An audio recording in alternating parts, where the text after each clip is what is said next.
자, 육신으로 오셨던 예수님께서 승천하셔서 하나님 보좌 우편에 앉으심으로써 세상 만물의 통치권을 갖게 되십니다.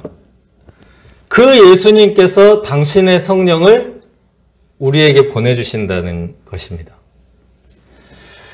영이신 예수님이 오셔서 시간과 공간을 초월하여 제자들과 함께 하시게 되었다라는 말입니다. 그러나 제자들은 이 성령님을 기다리는 대신에 무엇을 기다립니까? 이스라엘은 다윗 왕조가 몰락하고 가짜 왕, 사이비 왕, 헤롯 왕가가 권력을 찬탈했습니다. 로마의 식민지로 전락했습니다. 이 유대인들의 간절한 소망은 로마로부터 해방되고 다윗 왕가가 재건되어 팔레스타인의 강대국이요 선진국으로 회복되기를 바랐습니다. 우리나라도 이런 소망이 있죠.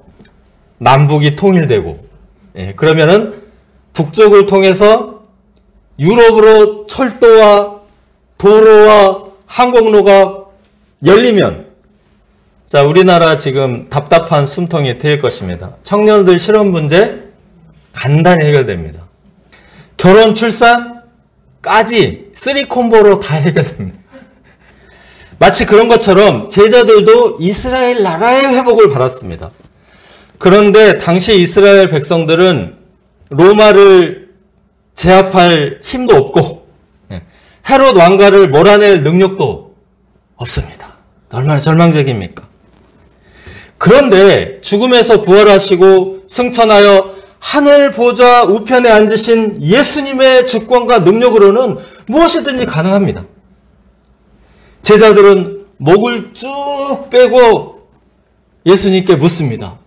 주께서 이스라엘 나라를 회복하심이 이때입니까?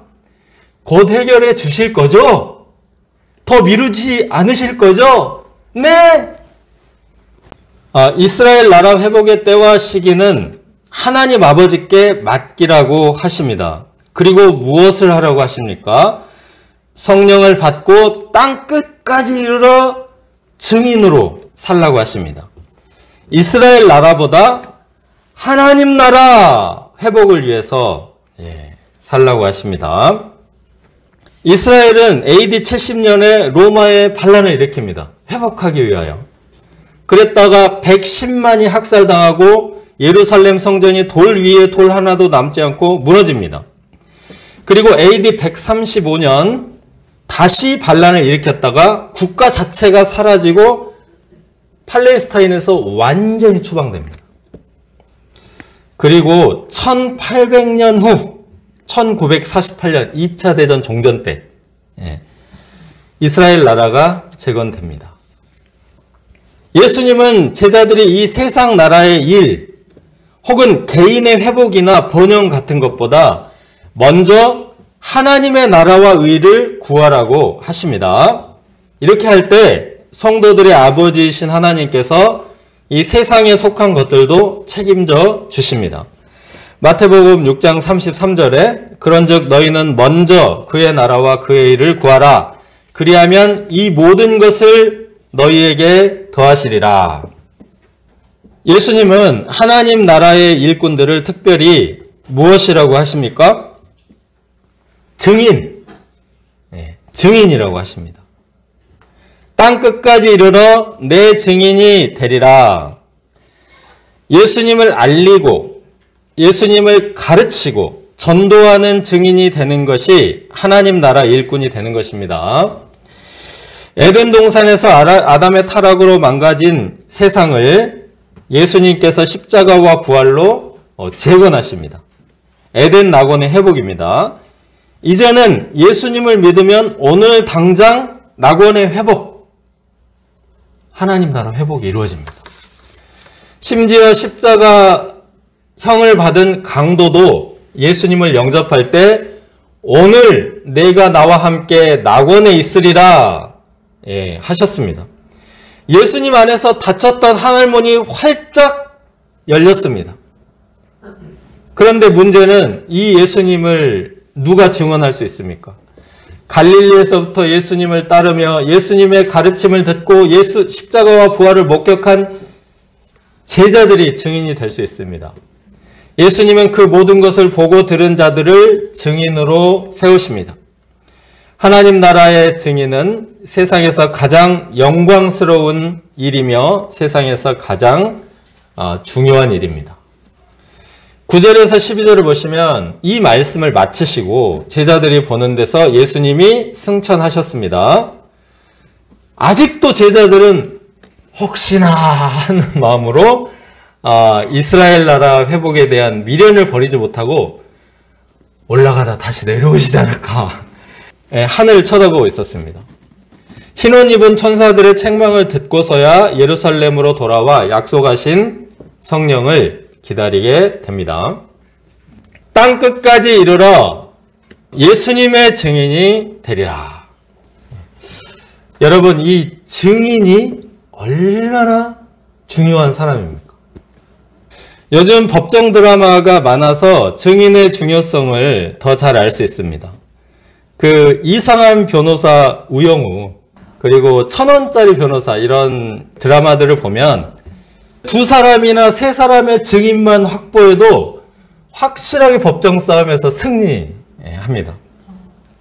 그래서 증인 확보를 위해서 사방을 찾아 막 수소문하고 헤매고, 또 그 반대편에서는 증인을 매수하거나 협박하거나, 심지어는 증인을 막 납치해서 증언을 못하게.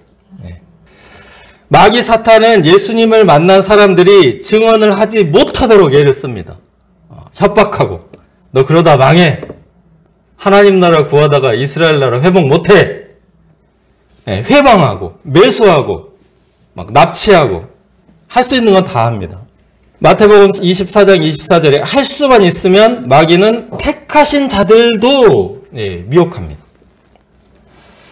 사탄에게 미혹되어 유다와 같이 배반한 자도 있었습니다.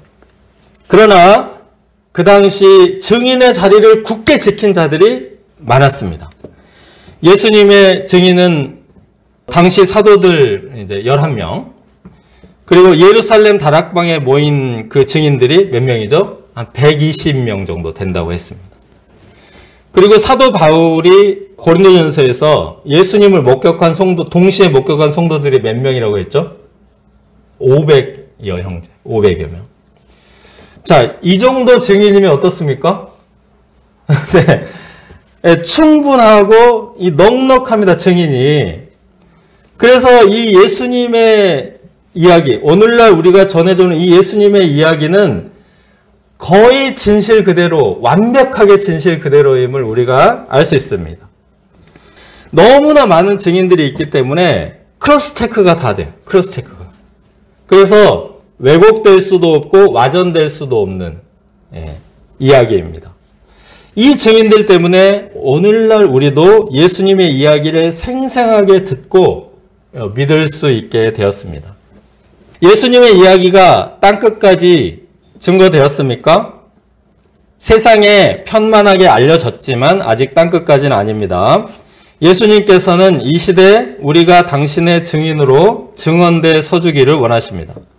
오직 성령이 너희에게 임하시면 너희가 권능을 받고 땅끝까지 이르러 내 증인이 되리라. 예수님의 증인으로 사는 것은 하나님 나라의 중요 인물, 핵심 인물이 되는 것입니다. 우리가 이 영화롭고 거룩한 증인으로 살 수 있기를 기도합니다. 둘째, 하나님의 선물 마띠아 13절에서 26절입니다. 13절에서 15절을 보시면 승천하신 예수님께서 약속하신 성령을 기다리기 위해서 마가의 다락방에 120인의 제자들이 모였습니다. 예수님께서 체포되시고 고문당하시고 십자가에 죽으실 때 막 도망가고 흩어졌던 그 제자들이 모두 수습이 되었습니다. 그러나 12사도 중에 유다가 빠져서 11사도가 되었습니다. 우리 속담에 든 자리는 몰라도 난 자리는 안다 라는 말이 있습니다. 떠나버린 사람, 배반한 사람은 남아있는 자들에게 큰 시험거리가 됩니다. 수제자 베드로가 앞장서서 이 유다 문제를 해결합니다. 그 유다 문제 해결 과정은 교회 지도자를 세우는데 아주 교과서적인 내용을 담고 있습니다. 한 3가지 정도로 요약을 해보겠습니다. 첫째는 베드로가 성경 말씀에 비추어 유다 문제를 해석합니다. 자기 혼자 살기 위해서 예수님을 팔고 공동체를 파괴한 유다는 오히려 거처가 황폐하게 되었습니다. 나중에 따지고 보니까 자기 혼자 못 살았습니다. 다 살고 자기 혼자 살려고 했는데 자기 혼자 망했습니다. 18절 19절을 보시면 예수님을 판 돈으로 밭을 샀으나 그 밭에 곤두박질하여 배가 터져 창자가 다 흘러나오므로 피밭이라는 뜻의 아겔다마라 불렸습니다.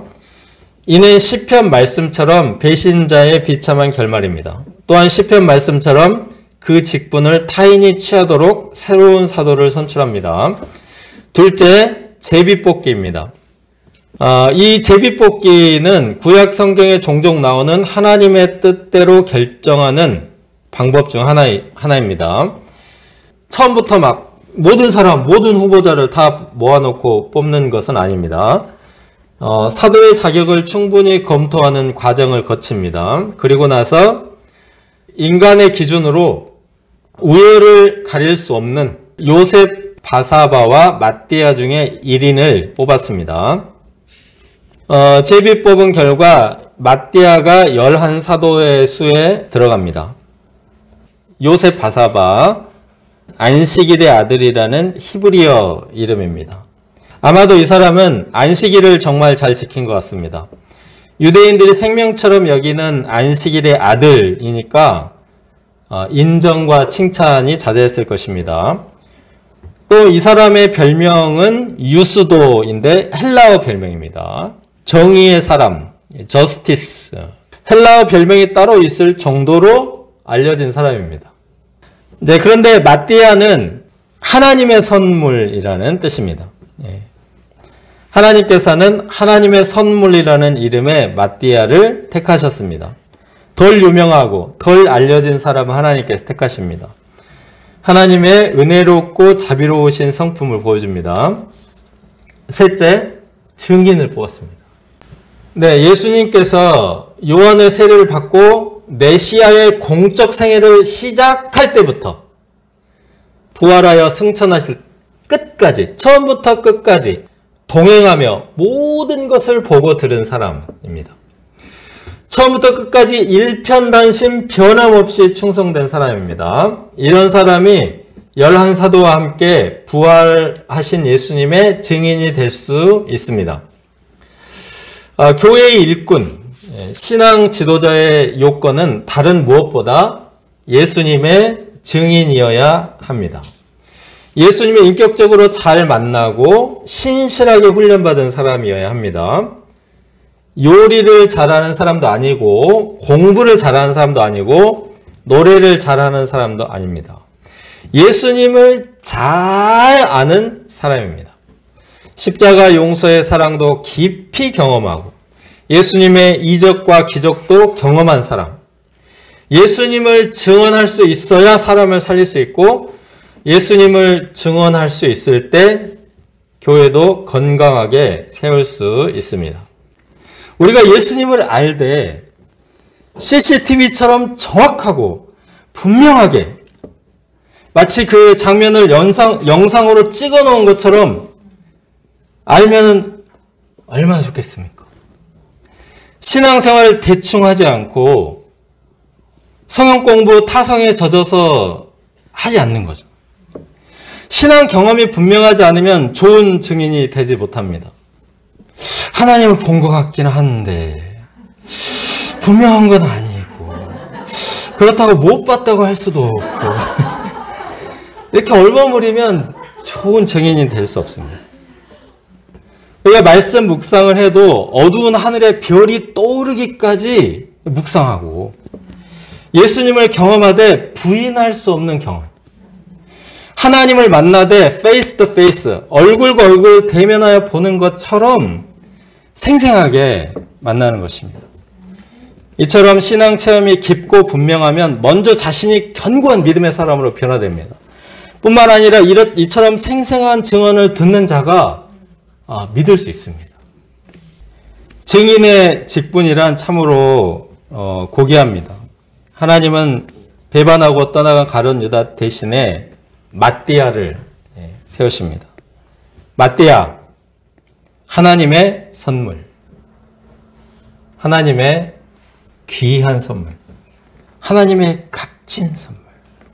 이 선물이란 돈을 주고 구입하거나 노동의 대가로 얻는 것이 아닙니다. 은혜로 값없이 주어지는 것입니다. 그러나 값없이 얻었다고 해서 가치 없는 것이 아닙니다. 선물은 기본적으로 값지고 귀한 것을 선물합니다. 우리가 하나님의 선물인 증인의 직분을 세상 끝날까지 감당하며 땅끝까지 이르러 증인으로 살아갈 수 있기를 기도합니다.